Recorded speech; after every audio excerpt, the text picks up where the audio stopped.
Russia, Ukraine யுத்தம் எல்லா யுத்த காலத்துல இருந்து விதிவிலக்கு தான். அதோட போக்கு அப்படிங்கிறது ஒரு தனியான டிசைன். இப்படி ஒரு ஃபார்மேட்ட இதுக்கு முன்னாடி பார்த்திருக்கோமா அப்படின்னு கேட்டா, பெரிய அளவுல பார்த்ததில்ல. ஒரே நேர்கோட்டுல பயணிக்கும். அதுல முன்ன பின்ன இருக்கும். ஏன் அப்படின்னா, உக்ரைன் யுத்தத்துல ஈடுபடக்கூடிய நாடு ஒண்ணு ரஷ்யா, இன்னொன்னு உக்ரைன். உக்ரைனுக்கும் ரஷ்யாவுக்கும் மேட்சே ஆகாது. எதுலயுமே ஆகாதுடா.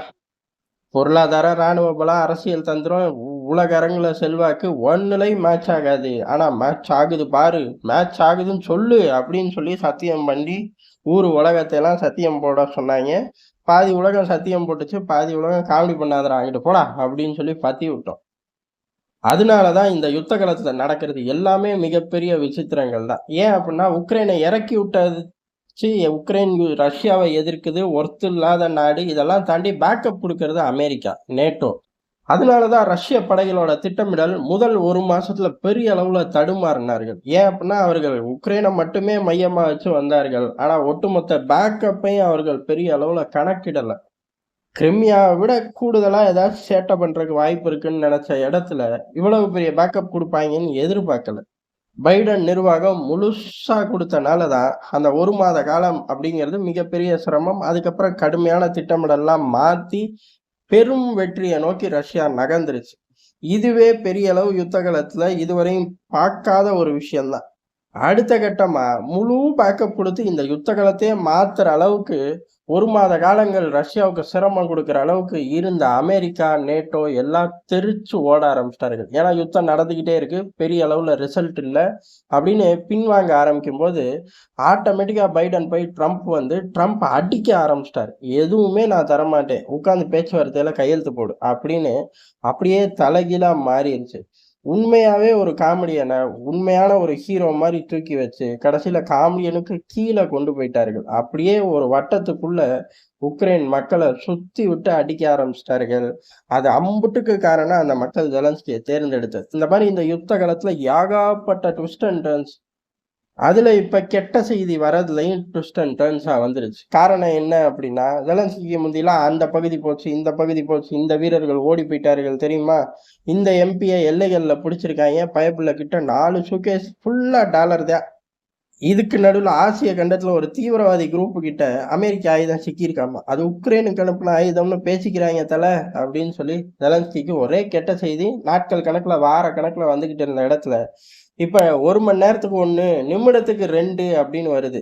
இதைக்கும் தாண்டி ஒரு செய்தி புட்டின்ட்ட இருந்து, ஒரு செய்தி ட்ரம்ப்ட இருந்து அப்படின்னு வர ஆரம்பிச்சிருச்சு. இது அந்த மனுஷனுக்கு ஏகபோக சங்கட்டம்.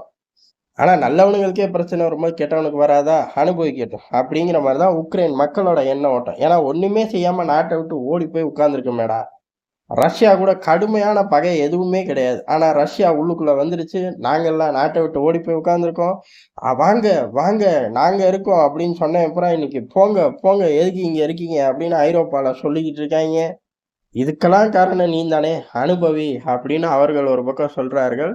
ட்ரம்ப்பை பொறுத்தவரையும் ஆயுத உதவி நிறுத்தினது மட்டும் இல்ல, எங்கடா 200 பில்லியன் சொல்றேன், நீ அசால்ட்டா 76 பில்லியன்கிற, மீதியெல்லாம் எங்க அப்படின்னு சொல்லி அதுக்கான தேடுதல் வேட்டையிலையும் ஈடுபடுறாரு. இப்ப தனக்கு பைடன் கொடுத்த பணம்லாம் இதுல புடிச்சு கொண்டு போயிருவாங்களோ அமெரிக்காவுக்கு அப்படிங்கிற பதட்டம் ஜெலன்ஸ்கிக்கு ஜாஸ்தி ஆயிப்போச்சு. ஏன்னா அமெரிக்கா கொடுத்தது அவர்களுக்கு நல்லாவே தெரியும்.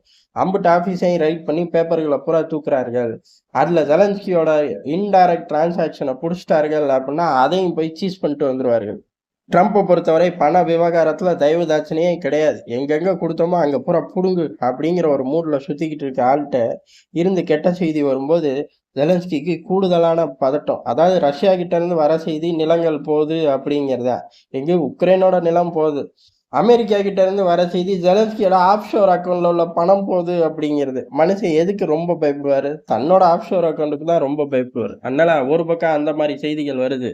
இதுக்கு நடுவுல களத்துல கொஞ்ச நஞ்ச சப்ளையை காப்பாத்திக்கிட்டு இருந்த முக்கியமான பகுதிகளும் தொடர்ந்து விழுகுது. வார கணக்குல போய் நாள் கணக்குல விழுது. அதுலயும் டொன்பாஸ்ல இருக்க டொரஸ் பகுதி இப்ப விழுந்துருச்சு. ரஷ்ய படைகள் பக்கம் விழுந்துருச்சு அப்படின்னா இது ரொம்ப மெயினான பிளேஸ். இதுல இருந்து கனெக்டிவிட்டி அப்படிங்கிறது ஏறக்குறைய 6 லொகேஷனுக்கு கனெக்டிவிட்டியும் சரி, 2-3 பகுதிகளுக்கு சப்ளை செயினையும் உறுதி செய்யக்கூடிய லொகேஷன் இப்ப உக்ரைன் கையை விட்டு போயிருது. இது ரஷ்யாவுக்கு ஒரு சாலிடான வெற்றி. ஆனா இந்த வெற்றி அப்படிங்கிறது ரொம்ப சுலபமாகவும் ரஷ்ய படைகளுக்கு கிடைக்கல. ஏறக்குறைய பக்முத் மாரி இந்த பகுதிய ஃபோக்கஸ் பண்ணி மட்டுமே 4லிருந்து 5 மாசம் பெரும் போராட்டத்துக்கு அப்புறம் தான் இந்த கீ பகுதிய பிடிச்சிருக்கார்கள்.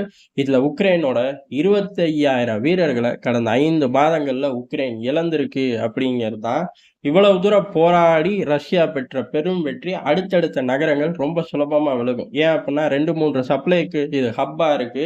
6 பகுதிகளுக்கு கனெக்டிவிட்டியா இருக்குங்கிறனால ஆட்டோமேட்டிக்கா அந்த நகரங்கள் மிக சில நாட்கள்ல, இல்ல சில மணி நேரத்துல கூட ரஷ்ய படைகள் கண்ட்ரோல்ல வந்துருங்கிறதுனால, ரஷ்யா ஒரு குதூகலமான மனநிலையில இருக்கு. செலன்ஸ்கிய பொறுத்தவரையும், அமெரிக்கா கையில தன்னோட அக்கவுண்ட் சிக்கிரக்கூடாது அப்படின்னு கடவுள உட்கார்ந்து வேண்டுனாலே ஒழிய, இதுக்கெல்லாம் அவர் கவலைப்படுற மனநிலையில இருக்க மாட்டார் அப்படிங்கிறது தான் எதார்த்தமான உண்மை. நன்றி, வணக்கம்.